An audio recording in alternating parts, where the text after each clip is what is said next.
My grandfather visited the same bench every week for 12 years. Every Sunday at 2 p.m., without fail, he would leave the house, walk to the park, and sit on the same bench for exactly 1 hour. Then he'd come home. Nobody knew why. Whenever we asked, he'd just smile and change the subject. As a kid, I never thought much about it, but after a while, it became a family mystery. Even my mom didn't know.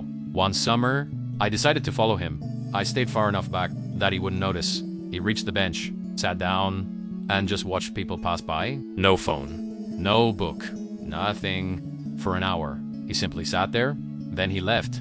I was even more confused. The next Sunday, I followed him again. Same thing.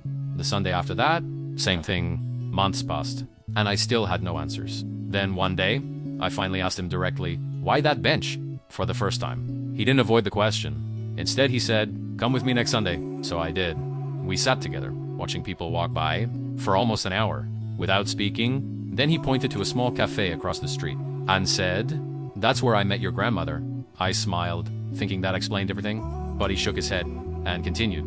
We only spoke for 5 minutes. Apparently, he had been too nervous to ask for her number and thought he'd never see her again. The next Sunday, he came back to the same spot, hoping she'd be there. She wasn't. So he came back again, and again, for 6 straight weeks. Finally, on the 7th Sunday, she walked past the bench, recognized him, and sat down beside him. That conversation lasted 3 hours. They were married 2 years later.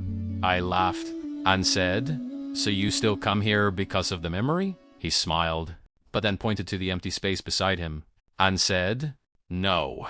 After my grandmother passed away, he came back every Sunday because it was the last place that reminded him how their story began. Then he looked at me and said, the happiest day of my life started right here. For a moment, neither of us said anything. We just watched people walking through the park. Then I realized, to everyone else, it was just a bench. But to him, it was the place where his entire life changed.